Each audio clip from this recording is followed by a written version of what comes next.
sejam todos bem-vindos ao Diálogo Espírita de hoje. Nem tudo que é legal do ponto de vista humano pode ser considerado moral. Isto é, com o avanço civilizatório, se compararmos as leis que vigoravam antigamente e regiam as sociedades há séculos e até milênios atrás, com as que nós temos atualmente, a gente pode, às vezes, podemos causar até uma certa estranheza em relação a algumas dessas, porque nos parecem eram aceitáveis e justas, mas para nós hoje já não o são.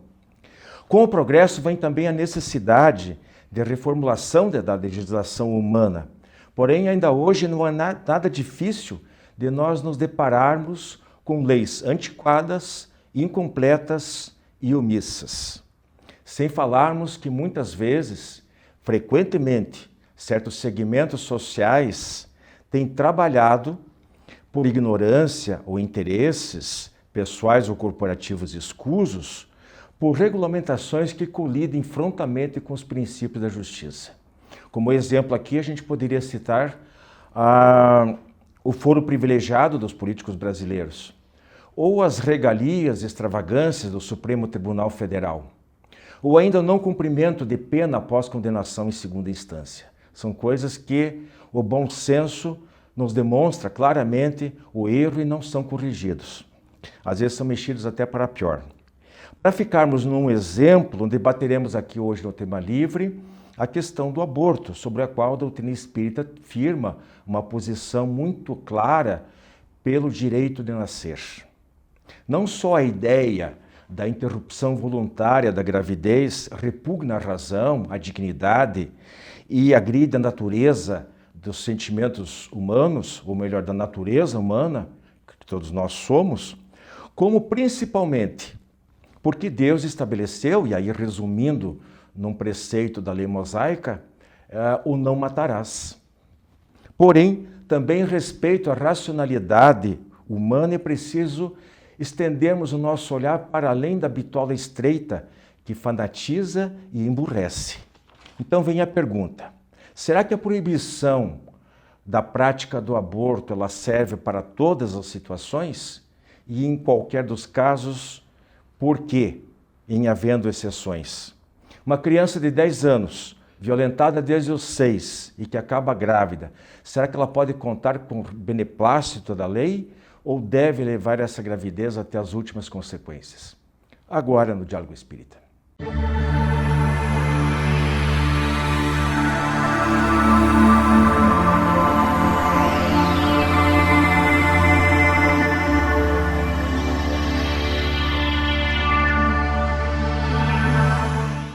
Prezados amigos, nosso tema livre de hoje vai tratar sobre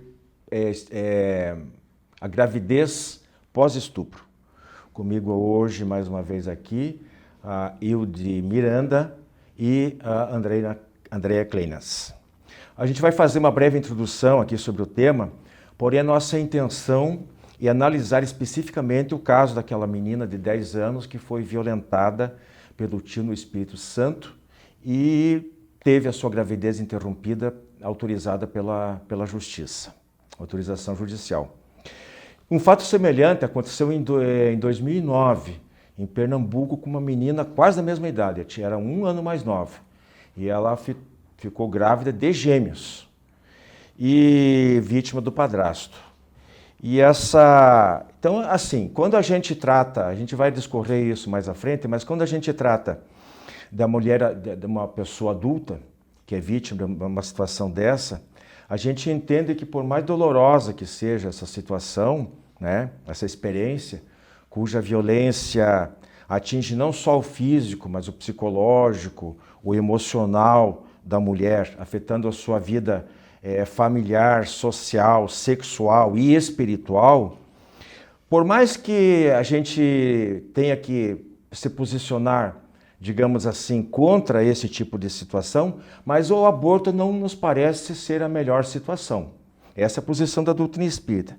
Se em qualquer caso que o aborto for aventado, por exemplo, por ameaça de expulsão de casa dos pais, por vergonha, por uma questão profissional, por uma questão econômica, ou às vezes até estética, quando a mulher simplesmente não quer a gravidez porque acha que vai prejudicar a sua aparência e tal. Se mesmo nesses casos, essa mulher, ela precisa ser, merece, tem o direito e a necessidade de ser bem orientada, de ser bem informada, esclarecida sobre todas as consequências da prática do aborto, principalmente do ponto de vista espiritual.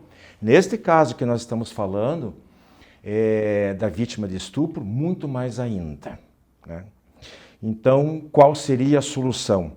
É isso que eu quero perguntar aqui para as minhas companheiras de atividade. Pode começar, por favor. A doutrina espírita nos fala, né, no Livro dos Espíritos, traz para nós, ali a pergunta de Kardec e a resposta da espiritualidade superior, de que o aborto, né, a situação do abortamento e o fruto desse abortamento, que é o aborto, de fato, é um crime. Né?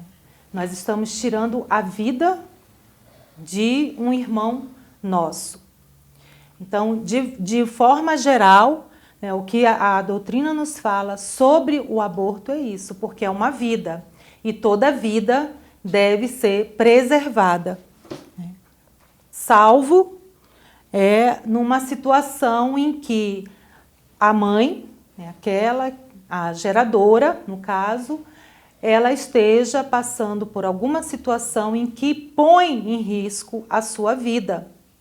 E aí, como ela já está na jornada, na caminhada, preferível é que a vida dela seja preservada.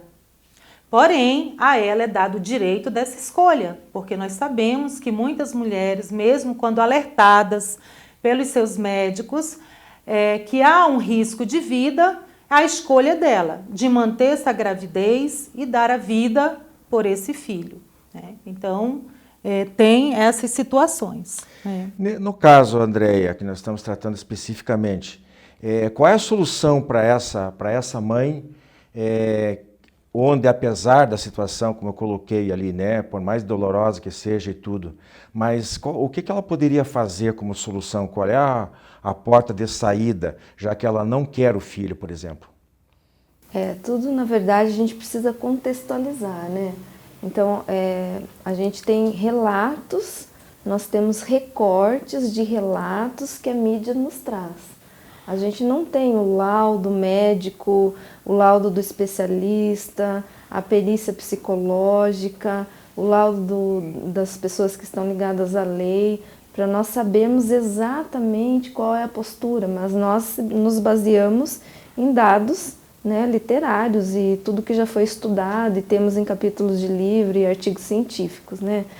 A essa mãe é dado o direito da escolha, como a Hilde trouxe, porque se trata de um organismo frágil ainda, de uma garota. Não, mas nós não estamos falando da garota ainda. Nós estamos falando do caso de mulher adulta. Está falando no caso de generalizado, então. Mulher adulta. Nós estamos sim. falando só no caso Sim. dela. Então, qual seria a recomendação que a doutrina espírita, qual é a porta de saída para ela? Se ela não quer ficar com o filho e a gente recomenda que ela não faça o aborto, o que ela faz com o filho?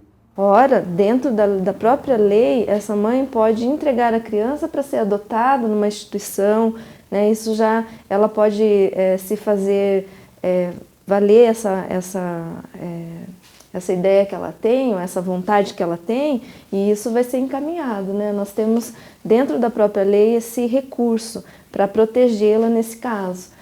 O que a discussão maior que a gente lê nesses artigos que eu estava comentando, nesses capítulos de livro, esses defensores, é que muitas vezes a questão, essas mães que estão sem saída e que optam pelo aborto, acabam decidindo fazê-lo em clínicas não autorizadas, em clínicas com materiais não esterilizados, com médicos que muitas vezes nem têm o diploma de médico, e isso gera consequências gravíssimas de saúde pública. Sim. E isso é estudado no mundo todo.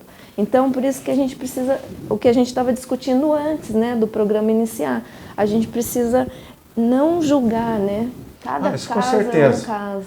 A legislação, por isso que eu coloquei na abertura, que as leis nem sempre, às vezes é uma coisa, ela é legal, mas não é moral.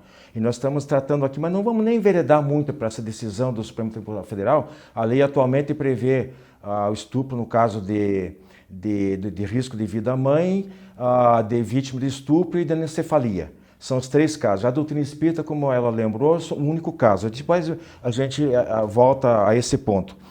No caso de Pernambuco, lá de 2009, causou grande polêmica na época, porque a Igreja Católica, através do arcebispo de Olinda e Recife, eles assumiram uma posição frontalmente contra a interrupção da gravidez daquela menina de 9 anos que estava grávida de gêmeos já também, parece que no 4º mês de gravidez. E aí contou inclusive com o respaldo do Vaticano, mas muitos companheiros de clero pensavam diferente e se manifestaram a respeito. Inclusive tentaram colocar panos quentes nas declarações do arcebispo lá de Recife e de Olinda, né?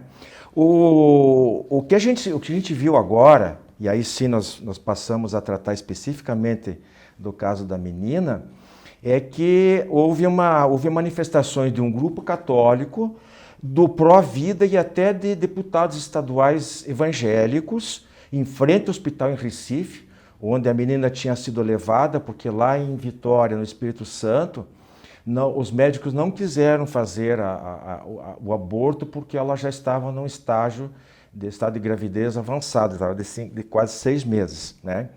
Então, Hilde, nós espíritas podemos e devemos condenar o ato, né? O ato, sem o direito de julgar, como ela disse, e condenar os atores envolvidos. Não é nosso... isso quando no caso de gravidez subsequente ao estupro, né? Mas, porém, nesse caso especial de uma criança, qual é a nossa posição? É como nós falamos, né? A questão é que o que a Andréia falou anteriormente é que foi feita uma avaliação, né? Nós não temos essas informações a respeito da situação, da condição da família. Então, quem somos nós para julgar os atos que envolvem uma decisão que cabe à mãe, né, ao pai, a toda a família envolvida, aos médicos, enfim, nós não temos esse conhecimento e não temos esse poder de julgar. Lembrando que é uma criança e que nós temos que pensar que essa criança que sofreu esse abuso, né, tem uma constituição genética, né, tem uma constituição física diferente de uma mulher adulta. E ali o médico fez uma avaliação. Né? É a vida dela. E como mesmo a própria doutrina fala, né? O livro dos Espíritos fala, é a vida daquele que já está aqui como um indivíduo, certo? Então, nós não podemos julgar, cabe a cada um a decisão e orar para que seja feito o melhor para todos. Isso está na questão 359 do Livro dos Espíritos. O assunto é polêmico, nós vamos para um rápido intervalo, voltamos logo para finalizar o nosso tema livre de hoje. Prezados amigos, nós estamos relembrando aqui o livro Admirável Mundo em que Vivemos, da nossa autoria. Convidamos vocês a fazerem contato através da Associação de Divulgadores Espíritas do Paraná para maiores informações de como adquiri-lo, ou através do e-mail wilson@adpr.org.br ou do nosso telefone também, 32780961. O livro é composto de 9 capítulos tratando de inúmeros assuntos da nossa atualidade sob a perspectiva da doutrina espírita. Amigos, estamos de volta com o nosso tema livre falando sobre as consequências, digamos assim, do aborto consequente a estupro. E nós vamos entrar agora no segundo bloco, Andréia e Hilde, sobre algumas explicações, algumas hipóteses que a gente ouve por aí, a gente lê, escuta, até no nosso meio espírita, quando dizem que, nesse caso, de alguma maneira, esse fato está ligado ao passado dos espíritos, os dois, a vítima e o agente ativo, digamos assim, o algoz, né? Que seria, no caso, a mulher, de modo geral, adulta ou criança, mas enfim, atrairia vibratoriamente, estabeleceria uma ligação com esse espírito por um problema pretérito, do passado, né? E daí fica fácil de justificar dizer que nada é por acaso. Fecho questão e pronto. Eu queria saber se vocês concordam com isso. Veja, na nossa codificação, não existe nada que fale sobre predestinação e acaso. Então, o que acontece com alguém, nós temos um planejamento reencarnatório.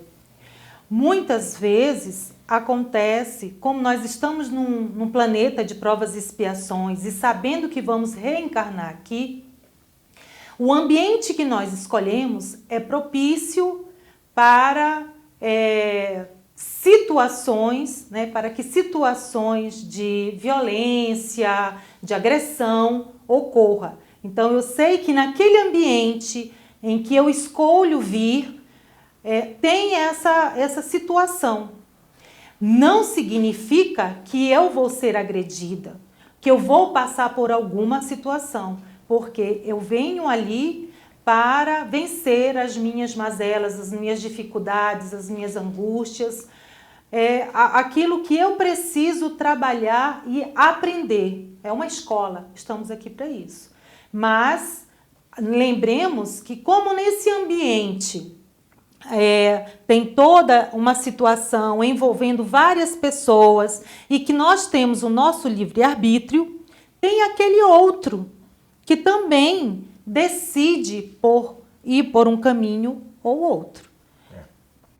Eu antes de passar novamente a palavra para a Andréia, eu só queria fazer alguns comentários aqui que eu acho muito pertinentes, até para deixar bem claro a nossa posição aqui. Sinceramente, sem pretender saber mais do que ninguém, né, e respeitando naturalmente a opinião alheia, mas pelo império da razão, né, nós somos obrigados a discordar dessa tese de que a vítima praticamente dizer que a vítima é a culpada. Porque ela é culpada na vida passada, ela tem que passar por isso agora obrigatoriamente, pela lei de causa feita, pela lei do karma. Não soa racional. E a doutrina espírita é eminentemente irracional. Nós alimentamos a fé raciocinada. Então, ela pode servir até para algum caso ou outro, isoladamente. Vamos fazer essa concessão, mas não de modo geral. Como justificar, né, que um indivíduo esteja associado por prejuízos do passado que ele tenha sofrido e seja atraído para atacar? O problema aí que está. Não, às vezes, uma ou duas, mas às vezes dezenas de mulheres. O que elas todas teriam feito para ele? Para ele, como vítima, agora ter que fazer essa justificação de dívida entre si.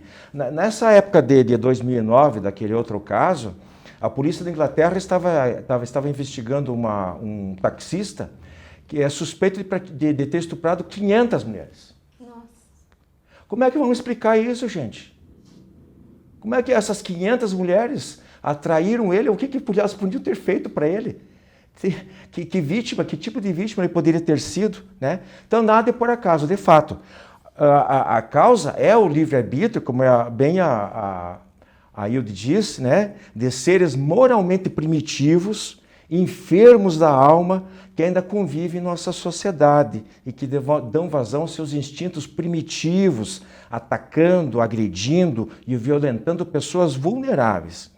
Então, estabelecer automaticamente uma conexão de vítima e dívida kármica, né, como resultado da lei de causa e efeito, de ação e reação, etc., é temerário, leviano e descaridoso. Permitam-me, essa é uma opinião, uma visão que eu tenho a respeito do assunto. Nós temos alguns minutinhos ainda, Andréia. Por favor, um apanhado na tua maneira de ver, se você concorda, pode discordar também, não tem problema. Eu vou puxar um pouco aqui para a psicologia, né? Se a gente for olhar esse assunto, que é polêmico, né, nós precisamos entender também um pouco antes da questão da violência, da questão desses atos, como você mesmo diz, contra a criança, contra os adolescentes, contra a mulher, contra... Gente, a violência urbana aumentada, crescente. Então, onde estavam esses tutores dessa menina, essa mãe, esse pai, essa função que seja, função mãe, função pai, desses cuidadores, onde estavam que não observaram, sem aqui a gente querer fazer o julgamento, né? Mas quando a gente olha o aspecto psicológico, a gente tenta entender esses fatores. Posso fazer só um parênteses para você? Não sei se você viu, o pai dessa menina está preso, condenado por tráfico, e a mãe não tem teto, vive na rua. E a menina morava com... Morava, não sei se morava com a avó, eu não sei certeza, mas esse tio morava junto. Então, ele já vinha violentando ela há 4 anos. É o retrato da violência no nosso país, né? Não só no nosso país, né? Mas é o retrato da violência. Então, quando a gente está estudando esses aspectos que são muito complexos da violência, nós precisamos trabalhar de uma maneira bem não julgadora, imparcial, mas também, gente, trabalhar nas políticas públicas que geram o conforto, o apoio para esse ser que está passando por esse tipo de violência. O evangelho todo de Jesus trabalha na lei do amor. Se ocorre isso é porque há o desvio da lei de Deus, né? Esses indivíduos que estão cometendo esses atos violentos, seja assaltando, matando, cometendo crime contra criança, contra adolescente, contra a mulher, ou seja lá, em todos esses aspectos que a violência tem, é bem complexo discutir isso, é porque está se afastando da lei de Deus. Então, aqui entra o nosso trabalho, né? Eu acho que é aqui que a gente começa a trabalhar, a gente tentar identificar isso, ajudar, seja na escola, na instituição, na rua, onde for, perceber e todos nós montarmos uma rede de apoio. Sim, né? Somos todos responsáveis. Isso é fundamental, com certeza. Quer fazer mais algum complemento? Eu penso que todos nós somos responsáveis uns pelos outros. Então, nós não podemos julgar. Cada caso é um caso à parte. Sabemos o que a doutrina nos traz e que tem as situações individualizadas. E a responsabilidade não é de A nem de B, mas de todos nós, perante a sociedade, perante a nossa família, perante aquele que eu não conheço e principalmente perante Deus. Perante Deus, com certeza. Bem, nosso tema livre fica por aqui. Vem aí o Fonte Allan Kardec com o Humberto.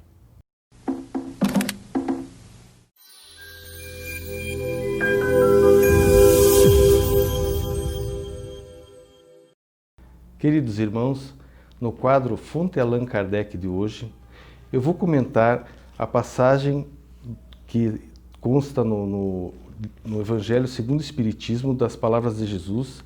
Ela está no capítulo 3, de título Há muitas moradas na casa de meu Pai. Inicialmente eu vou lendo e vou fazendo o comentário. Jesus disse: Não se turbe o vosso coração. Primeira mensagem. Não se desesperem, não se apavorem, Deus está no controle. Ou seja, precisamos ter a serenidade de entender a vida para viver e não se amedrontar com aquilo que ainda não conhecemos. E ele continua: Credes em Deus, crede também em mim. E esse crede que Jesus diz, Jesus se refere a crer e não a esse acreditar que nós estamos acostumados a usar na nossa linguagem cotidiana, onde eu posso dizer, acredito que amanhã vai chover, acredito porque vi na televisão, acredito porque alguém me disse que o tempo está para chuva, Mas esse não é essa palavra que Jesus se refere. No termo em aramaico que ele usou, credes, na época, significava conhecer, aprender, ter profundidade de entendimento. Ou seja, por isso, Jesus deixou o Evangelho para nós, que é um manual para a nossa vida. Esse manual, ele serve para todos os tempos devido à profundidade das palavras e da essência que Jesus colocou no Evangelho. Para a gente utilizar isso de forma adequada, precisamos linkar aquilo que estudamos no Evangelho com o conhecimento que se tem na nossa época, para poder compreender de que forma vamos utilizar esse manual no dia de hoje, na minha existência de hoje, no meu momento. Então, quando Jesus diz credes, ele se refere a estude, aprenda e conheça. E ele continuou: há muitas moradas na casa de meu pai. Se assim não fosse, já eu vou-lo teria dito, pois me vou para vos preparar lugar. Depois que eu me tenha ido, e que vos houver preparado lugar, voltarei e vos retirarei para mim, a fim de que, onde eu estiver, aí vocês também estejam. Mas eu vou me focar mais nessa frase onde Jesus diz: há muitas moradas na casa de meu pai, que é o título do capítulo 3. Quando Jesus se refere a muitas moradas na casa do meu pai, dentro do nosso conhecimento de hoje, da nossa civilização, do nosso momento, da nossa ciência, da astrologia, casa do pai seria o universo, que é onde todos vivemos. Quando pensamos dessa forma, e pensamos na grandeza do universo, nós entendemos que a casa do Pai, em relação ao nosso orbe, ao nosso planeta, ela tem uma grandeza inimaginável, inconcebível para nós. Só um dado que a ciência nos traz hoje é de que existem 2,5 trilhões de galáxias no universo. E nós não conseguimos conceber o que é o tamanho da nossa galáxia. Imagine 2,5 trilhões delas. É muita coisa. Então, nem uma pessoa em sã consciência, por mais que esteja embriagada pelo próprio ego, pelo próprio orgulho, vai admitir que todo esse universo esteja a serviço de uma civilização que mora num planetinha lá de dimensões insignificantes em relação ao universo. Então, no plano material, já sabemos que existem espaços realmente para infinitas moradas na casa do Pai. Mas quando Jesus diz há muitas moradas, ele também quer dizer que há moradas físicas, como essa que nossos sentidos captam, mas há as moradas em outras dimensões, as moradas espirituais, e também são infinitas, incontáveis, pois cada morada ela se refere a um padrão vibratório, a um grau evolutivo onde a moralidade e a intelectualidade, caminhando juntos, levaram a civilização, levaram aqueles espíritos a um determinado patamar evolutivo. Nós sabemos, o nosso patamar ainda é, vamos dizer, um jardim de infância em relação à evolução que ainda temos por trilhar. Mas as moradas que Jesus se refere são essas, as físicas, que temos o contato e que são realmente de números astronômicos, e as das dimensões, dos graus evolutivos espirituais. Quanto mais evoluído, mais sutil, menos perceptível aos nossos sensos ainda grosseiros. E aí está o Espiritismo, que vem trazer o início do entendimento do que são essas moradas a nível espiritual. Por isso, sugiro que todos estudemos para cada vez mais nos aprofundarmos nesse manual da vida. Muito obrigado.